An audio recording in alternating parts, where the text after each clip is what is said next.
YouTube channel GK and computer knowledge में। आइए आज हम बात करते हैं सागर जिले की प्रमुख हस्ती में राजमाता विजयराजे सिंधिया की। राजमाता विजयराजे सिंधिया का जन्म 12 अक्टूबर 1919 को सागर जिले में हुआ। क्योंकि हम सागर जिले की हस्ती की बात कर रहे हैं तो इनका जन्म सागर जिले में हुआ राजमाता सिंधिया का। और इनके पिता क्या थे? यूपी के जालौन, यूपी जालौन झांसी पड़ता है, यूपी के जालौन में डिप्टी कलेक्टर के पद पर थे। क्या थे ये? Deputy collector.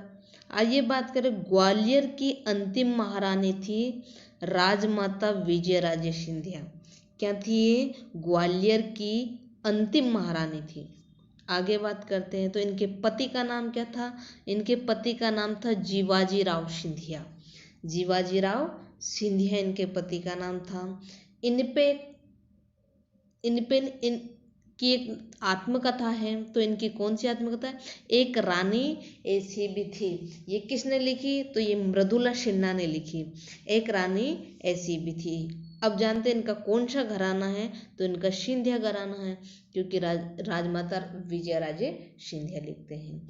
और सिंधिया घराना कहाँ है? ग्वालियर में। यह आपको ध्यान रखना, कहाँ है? ग्वालियर, ग्वालियर में ये घराना। आगे बात करते हैं,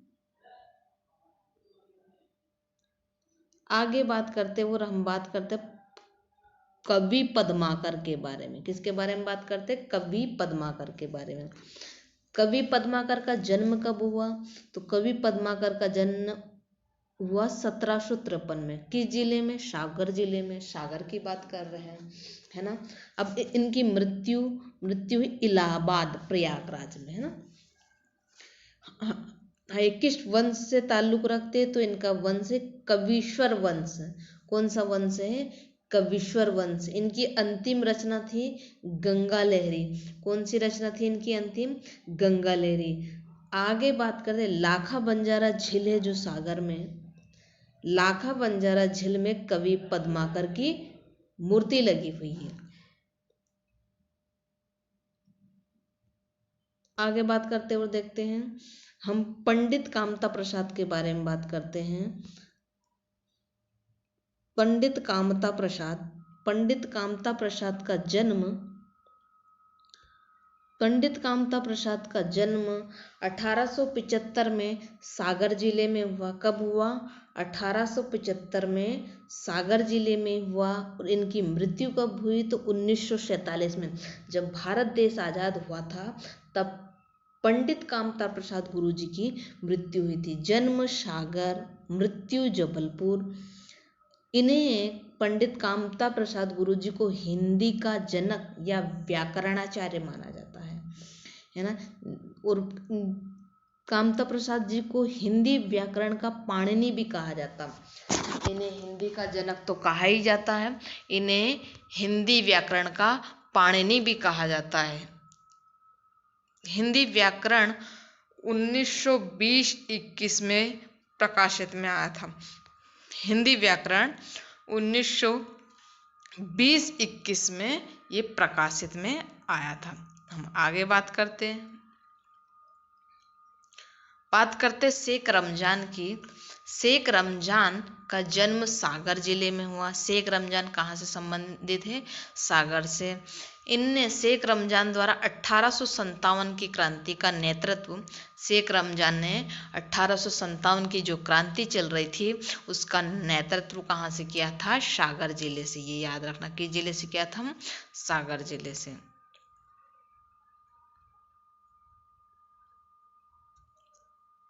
आगे बात करते हुए देखते हैं, बात करते पंडित रविशंकर शुक्ल जी की। पंडित रविशंकर शुक्ल जी की बात करते तो इनका जन्म, पंडित रविशंकर शुक्ल का जन्म सागर जिले में हुआ। मध्य प्रदेश के पहले मुख्यमंत्री रहे। और कैसे मुख्यमंत्री? अनिर्वाचित। अनिर्वाचित मतलब जिनका चुनाव नहीं हुआ, इनको लोगों द्वारा चुन लिया गया था। जो बड़े बड़े लोग थे वहाँ, उनके द्वारा चुन लिया गया था। अनिर्वाचित मतलब आम जनता द्वारा वोटिंग नहीं हुई थी, ठीक है। भारत की आज़ादी से पहले पार्ट ए के मुख्यमंत्री भी रहे। भारत की आज़ादी से पहले जो हमारे पंडित रविशंकर शुक्ल है वो पार्ट ए के मुख्यमंत्री रहे। मध्य प्रदेश में 3 पार्ट थे, पार्ट ए, बी और सी, है ना। और भोपाल एक अलग हिस्सा था। तो ये भारत की आज़ादी से पहले पार्ट ए के मुख्यमंत्री रहे। फिर देखते हैं और आगे बात करते हैं। तो पंडित रविशंकर शुक्ल के पुत्र थे कौन? श्यामाचरण शुक्ल। श्यामाचरण शुक्ल के समय ये श्यामाचरण शुक्ल मुख्यमंत्री रहे। कहाँ के? मध्य प्रदेश के, है ना। पंडित रविशंकर शुक्ल तो थे ही सही, लेकिन इसके बाद 1977 में जब श्यामाचरण शुक्ल मध्य प्रदेश के मुख्यमंत्री थे तब पहला राष्ट्रपति शासन लगा था। कब लगा था? 1977 में। पहला राष्ट्रपति शासन 1977, दूसरा 1980, तीसरा 1992। 1992 अभी तक मध्य प्रदेश में 3 राष्ट्रपति शासन लग चुके। कब कब? 1977, 1980 और 1992 में। पहला राष्ट्रपति शासन किसके समय में लगा था? ये क्वेश्चन पूछ लिया जा सकता है और पूछा गया है शायद किसी एग्जाम में कि पहला राष्ट्रपति शासन किस मुख्यमंत्री के कार्यकाल में लगा था। तो ये तब मध्य प्रदेश के मुख्यमंत्री कौन थे? श्यामाचरण शुक्ल जी, 1977 में। बात करते आगे हैं। पंडित रविशंकर शुक्ल के नाम से छत्तीसगढ़ में एक यूनिवर्सिटी है जिसका नाम पंडित रविशंकर शुक्ल यूनिवर्सिटी है। आगे बात करते हैं।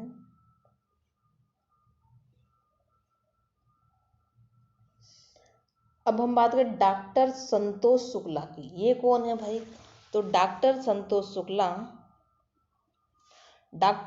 शुक्ला का जन्म सागर में हुआ। कहाँ हुआ? सागर में हुआ।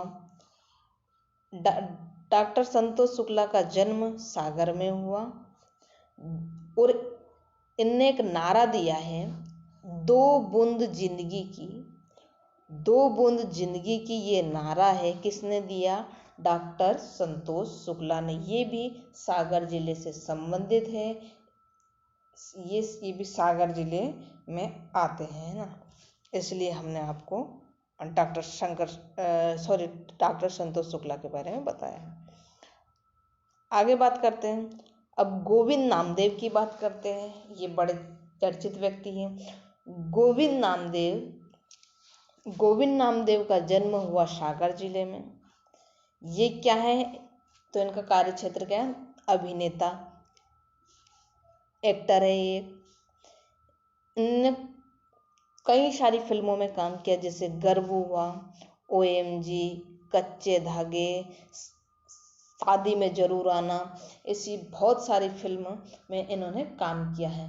तो गोविंद नामदेव कहाँ से संबंध रखते हैं? तो ये सागर जिले से संबंधित हैं। गोविंद नामदेव सागर जिले से संबंधित। आगे बढ़ते हैं। अब हम आगे बढ़ते और देखते हैं डॉक्टर हरि सिंह गौर के बारे में। किसके बारे में देखते हैं? डॉक्टर हरि सिंह गौर के बारे में जान लेते हैं। डॉक्टर हरि सिंह गौर का जन्म, कलर दिख नहीं रहा। डॉक्टर हरि सिंह गौर का जन्म सागर जिले में हुआ, है ना। डॉक्टर हरि सिंह गौर विश्वविद्यालय कब बना? जो कि मध्य प्रदेश का पहला विश्वविद्यालय है। डॉक्टर हरि सिंह गौर विश्वविद्यालय 1946 में बना, मध्य प्रदेश का पहला विश्वविद्यालय। लेकिन मध्य प्रदेश का पहला है, भारत का कौन सा? 18वें नंबर का विश्वविद्यालय। भारत का 18वें नंबर का है, मध्य प्रदेश का पहला विश्वविद्यालय। और आगे बात करते हैं। भारत का सबसे बड़ा तथा पहला विश्वविद्यालय, भारत का सबसे बड़ा है और भारत का पहला, इस मामले में पहला नहीं कि जो पहले बना, इस मामले में कि जो दान में बना है ना, भारत का सबसे बड़ा तथा भारत का पहला विश्वविद्यालय जो किसी एक व्यक्ति के दान से बना है ना, जो किसी एक व्यक्ति के दान से बना वो है। और दान राशि कितनी दी गई थी इसमें? 2 लाख रुपए। किसके? हरि सिंह गौर के द्वारा 2 लाख रुपए दान राशि दी गई थी, उससे यहाँ विश्वविद्यालय खड़ा किया गया था। इसलिए कहते हैं कि भारत का सबसे बड़ा तथा पहला विश्वविद्यालय डॉक्टर हरि सिंह गौर विश्वविद्यालय जो कि दान से बना है। आगे बात करते 1983 में, पहले इसका नाम था सागर विश्वविद्यालय, सबसे पहले इसका नाम सागर विश्वविद्यालय था। बाद में 1983 में इसका नाम चेंज कर दिया, नाम बदल के क्या रखा? डॉक्टर हरि सिंह गौर के नाम पर रखा गया, क्योंकि जो इसकी नींव रखी गई थी ये डॉक्टर हरि सिंह गौर के पैसे से ही रखी गई थी, उन्होंने दान दिए थे उस पैसे से, इसलिए इसका नाम डॉक्टर हरि सिंह गौर के नाम पर कर दिया गया। आगे बात करते हैं और देखते हैं कि प्रदेश में सबसे ज्यादा कॉलेज है ना, प्रदेश में सबसे ज्यादा कॉलेज की बात करें तो ये कॉलेज डॉक्टर हरि सिंह गौर विश्वविद्यालय के अंतर्गत आते हैं, है ना। प्रदेश में सबसे ज्यादा कॉलेज जिसे विश्वविद्यालय कहते हैं वो किसके अंतर्गत आते हैं? डॉक्टर हरि सिंह गौर विश्वविद्यालय के अंतर्गत आते हैं ना। और कितने आते हैं? 133, 133 है ना। अब इसी में बात करते, एक फैक्ट आपको याद रखना चाहिए मेरे मानने से,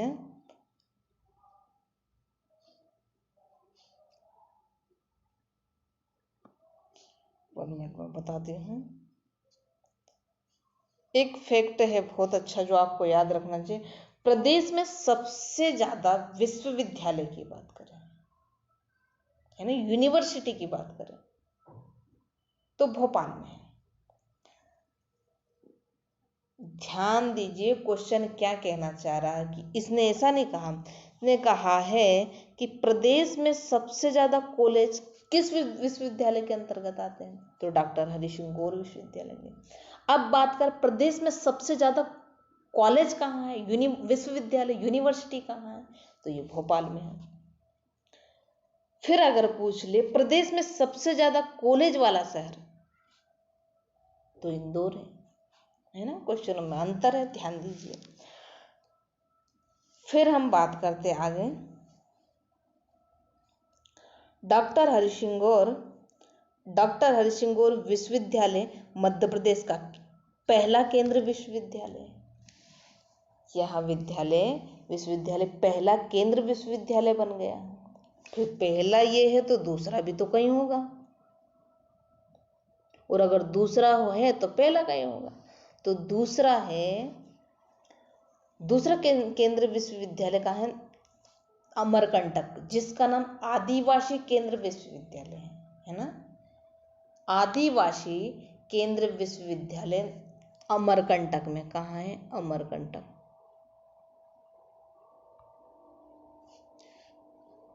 वन मिनट।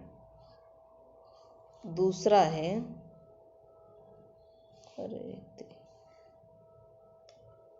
अमरकंटक में,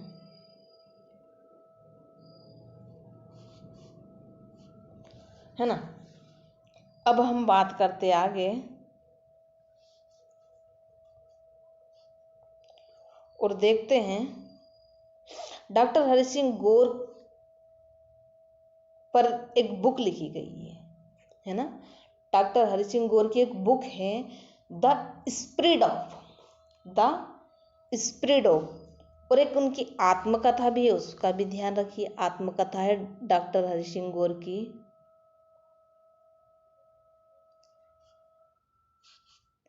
7 लाइव्स। क्या है? 7 लाइव्स,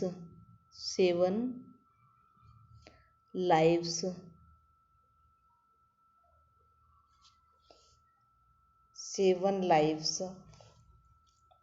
आत्मकथा डॉक्टर हरि सिंह गौर की तो ये क्वेश्चन बन सकता है, नहीं याद रखिए।